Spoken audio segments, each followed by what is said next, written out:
to Tiisetso of Urban Motswako, and we're going to talk about her design. How are you, man? I'm okay, a bit nervous, but good and happy to be here. The sun's out. Wow. So please tell us more about your brand. Okay, my name is Tiisetso and I'm from Soweto, born, bred at Diepkloof and raised in the suburbs.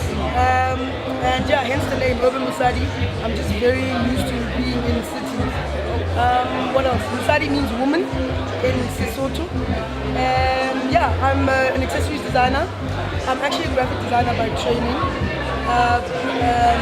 I work with, and I love traveling. I started off by making accessories. I'm actually into customizing things. So I started off making camera straps using Kente. Kente, I don't know if you're familiar with it, from Ghana. Yes. And yeah, I mean, everything's been growing organically. I made one and some friends saw it, and then next thing you know, people were asking for product, and everything's just grown organically, and now I'm over here. So I'm excited. Wow. So you saw a gap in the market. I guess, you know, it wasn't strategic in that way, to be honest. I mean, I'm a very I let things come, and if they work, they don't work. I'm not really a business person, I'm a creative, right? So I'm also learning as an entrepreneur, the business side of it. So in a way, the gap or the market is coming to me, essentially. What I do, I design for myself. So I'm a product designer, so you need to solve solutions, right? So I wanted a camera strap that was, I don't like the term unique, but you know, it's just different. That's image. Yes, and so from that, you know, it just grew. As a photographer, I needed a bag to put my camera in, and hence the bag came, and the line's been growing.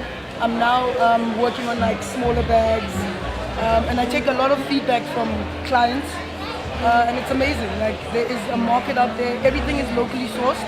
I use Kente from Ghana, and this is mud cloth from Mali, and I specifically use West African fabrics because there's a huge history in these textiles. For me, text, if you think about the name, it's like text as in alphabet, you know? And when you go back into our history, we were always taught to go to Tinaban Pamyama. We didn't document things. We used to tell our stories, you know, we used to speak, but we never used to write things. But if you think about the garments that we used, those were stories, they were texts. So in Ghana, Kente, the different patterns have different meanings. So different types of patterns mean something and it's basically royal fabric from the king on the royal family. And then mud cloth is, I'm still to go, I'm going to Mali. I haven't gone yet because I just started using mud cloth. But I did travel to Ghana and it was incredible. I suggest we just all travel and get an education, you know, and not, because I mean it's such a contentious thing because, you know, but you can ask yourself, why are you using West African fabric? You are African. Of course. And for me, I need to tell that story, you know, I need to tell, look at my older brother. Yeah, so I'm excited. The reception's been good. Yeah. It is incredible. It's an education. I'm going to Mali. I've done the research. I've done the footwork. I'm just hoping that it's a bit stable because, you know, we can't romanticize the continent. There are a lot of problems, you know. So you need to be careful. And there was a bit of unrest in the south. But yeah, I'm planning on going hopefully next year. All right. Yes. Speaking of, you know, what's going on in the continent and not romanticizing as well. Yes. Where do you feel like design, entrepreneurship and giving back meet, and how would you like to play a role in that? Yeah, I mean, you know, that's a great question. I think being a designer, solving problems is trying to make life better, right? So that's what we do. And as Africans, we've had a lot. We have a lot of history. But when you look at how the narrative has been played out, that we are poor, you know, we do a lot with little, and that means that's innovation if you think about it.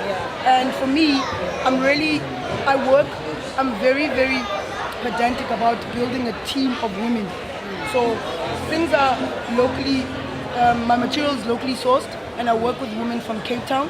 In a way, that is my small way of giving back. I would love to, activism can live in many ways. So even in the textile, I'm moving towards textile design. And so, the narrative, always telling our stories is important. A simple thing like a t-shirt can go a long way to make people understand who you are, or I always say that the way you're dressed is how people make it. You're actually conversating with people before you open up your mouth. You understand? So it's about creating conversations and just knowing that we don't have the luxury of time, but we shouldn't rush ourselves.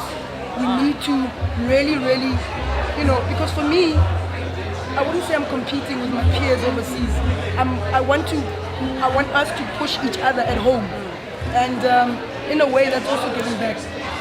We need more. I was actually having a conversation with Inga, the guy that was sitting here. I'm a designer, it's a Joburg. And I'm like, dude, it is a real thing, because we're here and we're in Joburg, we're in Africa, and you can literally count the amount of black designers that are here. And that's what you want to see. Yes.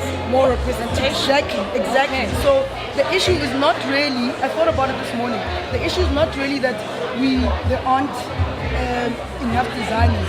The question is, how are we designing? Did you go to school?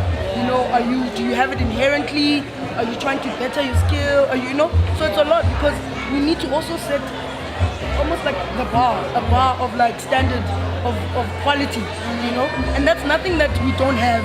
We do have it, we just need to believe in ourselves.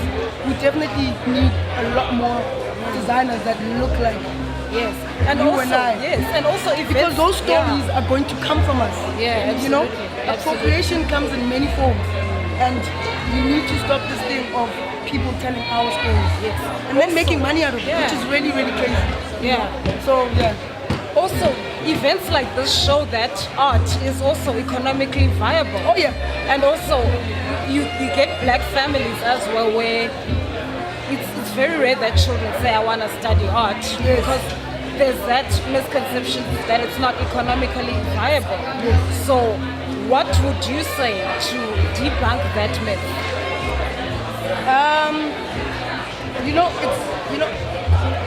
South Africa, we have such a deep, painful history. When I started out, my late father, he was an economist. He was dubbed a social economist, a social capitalist, because he had heart in a very harsh system that is capitalism, right? And I feel that our parents, the only thing that they knew with apartheid and Bantu education was, you must be a nurse, you must be a doctor, ube a lawyer, if you were able to do that at the time, or a teacher. And there's nothing wrong with that. Those are very, very important professions. But also, why is it that my parents' generation couldn't think of art in a way? My dad, he was a poet, he was a writer.